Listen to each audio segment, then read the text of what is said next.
A Long Island farmer arrives at the Rockefeller Institute in 1911 with a hen bearing a massive tumor. Peyton Rouse, 32 and nearly out of medicine, removes the growth, grinds it, and passes the pulp through porcelain until only clear liquid remains. He then injects that liquid into healthy chickens. Tumors return, identical and reproducible.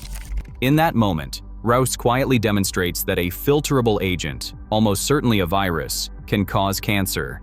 Yet the scientific world calls this utter nonsense and ignores him for 55 years. How did a sick chicken and a filtered liquid become the evidence no one wanted to see? And why did it take half a century for the world to believe what happened next? Peyton Rouse worked in a quiet corner of the Rockefeller Institute, a man not far removed from his own brush with death. At 32, he had nearly left medicine behind after tuberculosis had hollowed out months of his life. Now, in the summer of 1911, he faced a different puzzle.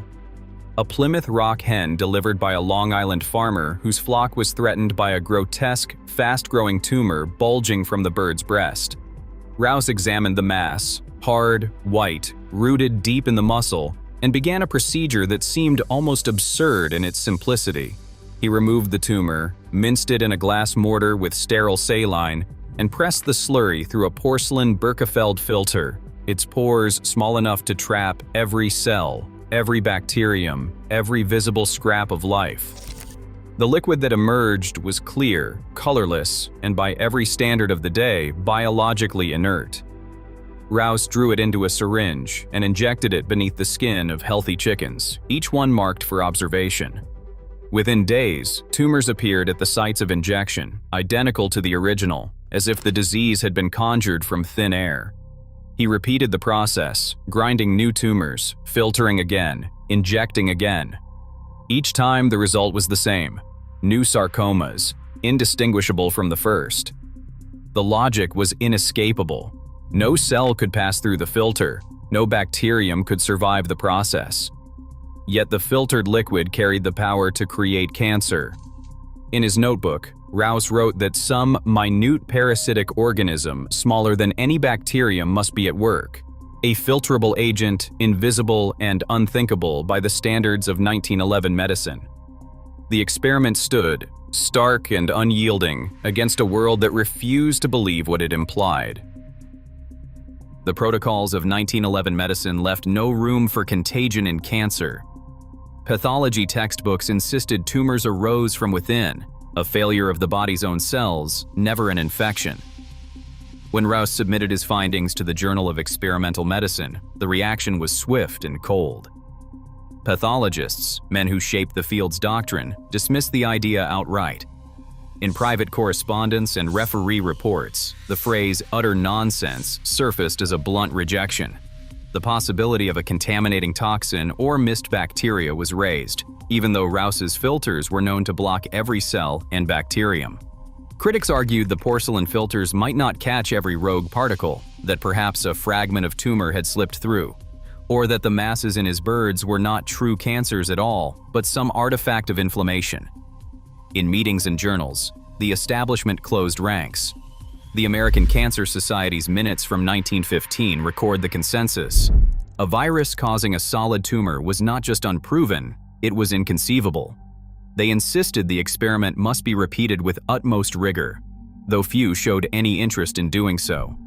For 4 years, Rouse persisted, publishing follow-up studies that only deepened the silence. His filtered agent produced the same result, again and again, but the field's attention had already moved elsewhere. By 1915, Rouse stepped away from the work, his discovery left to gather dust in the stacks. The sarcoma virus, described in a handful of papers, faded from view, nearly erased by the weight of professional disbelief. In the decades that followed Rouse's withdrawal, the scientific record barely whispered his name.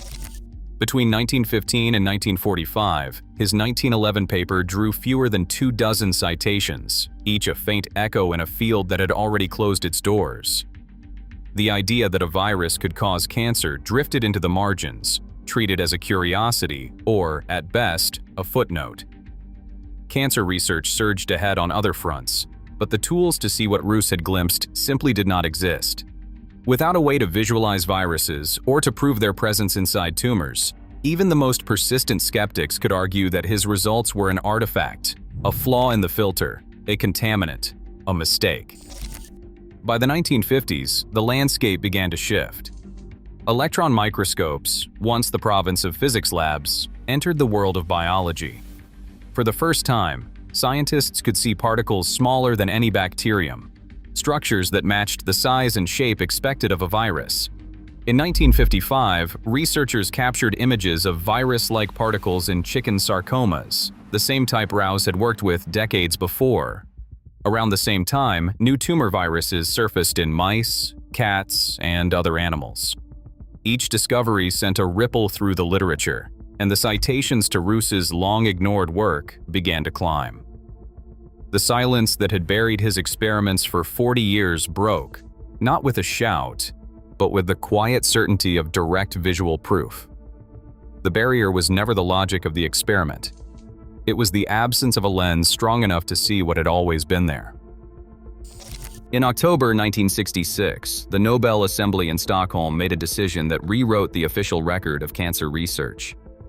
Peyton Rous, then 87 years old, received the Nobel Prize in Physiology or Medicine for his discovery that a virus could induce cancer in chickens, a finding first published more than half a century earlier and, for most of that time, dismissed as fantasy.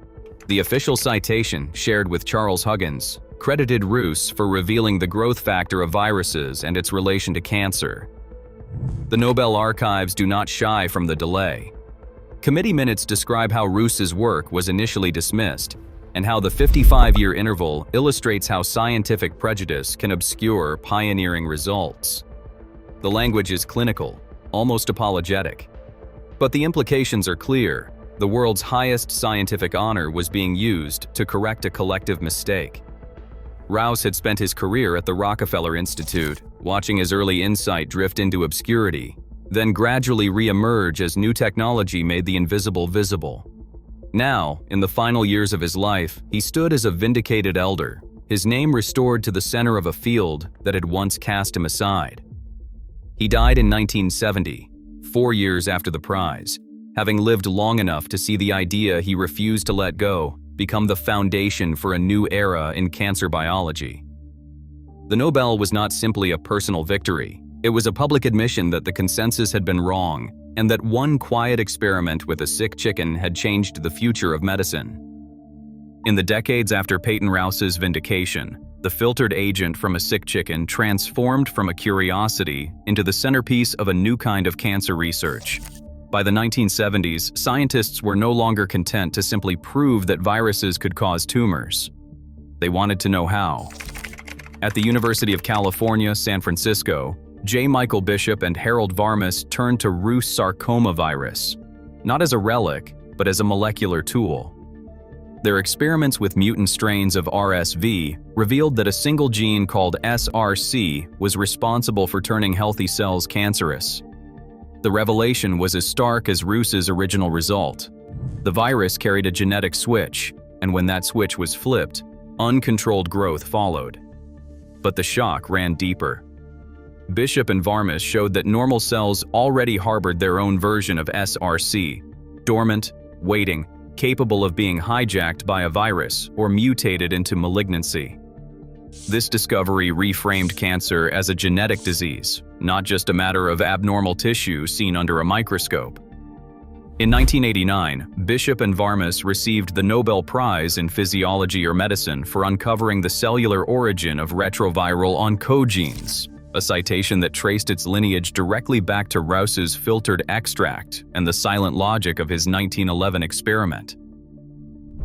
In the late 20th century, the logic that began with a filtered drop from a sick chicken found its most far-reaching proof in human disease. Harald zur Hausen, a German virologist, spent years tracing fragments of viral DNA in the cells of cervical tumors. His studies, beginning in the 1970s, revealed that certain strains of human papillomavirus were not just present, but essential to the cancer's development. The evidence was overwhelming. More than 90% of cervical cancers carried the viral signature. Skepticism lingered, but zur Hausen's work forced a reckoning. By the early 2000s, the first human papillomavirus vaccines emerged, designed to intercept infection before it could take root. The scale is almost impossible to grasp. Over 1 billion doses have been administered worldwide. Hundreds of millions of girls and boys are protected, and the World Health Organization now estimates that close to 300,000 cervical cancer deaths are prevented every year. The same logic that once seemed absurd, that a virus could spark malignancy, now underpins a public health triumph. Today, scientists recognize that viruses drive roughly 1 in 5 cancers globally. The tools built to study chicken tumors, reverse transcriptase assays, and viral genetics would later become essential for understanding and fighting HIV. What began as a quiet experiment in a Rockefeller lab now saves lives on every continent, often in ways the original discoverer could never have imagined. Today, the HPV vaccine prevents hundreds of thousands of deaths each year, and viruses account for 1 in 5 human cancers. Yet the world still forgets how one dismissed experiment changed everything. Quiet vindication shapes lives, even when history barely whispers the name Peyton Rouse. What else are we missing?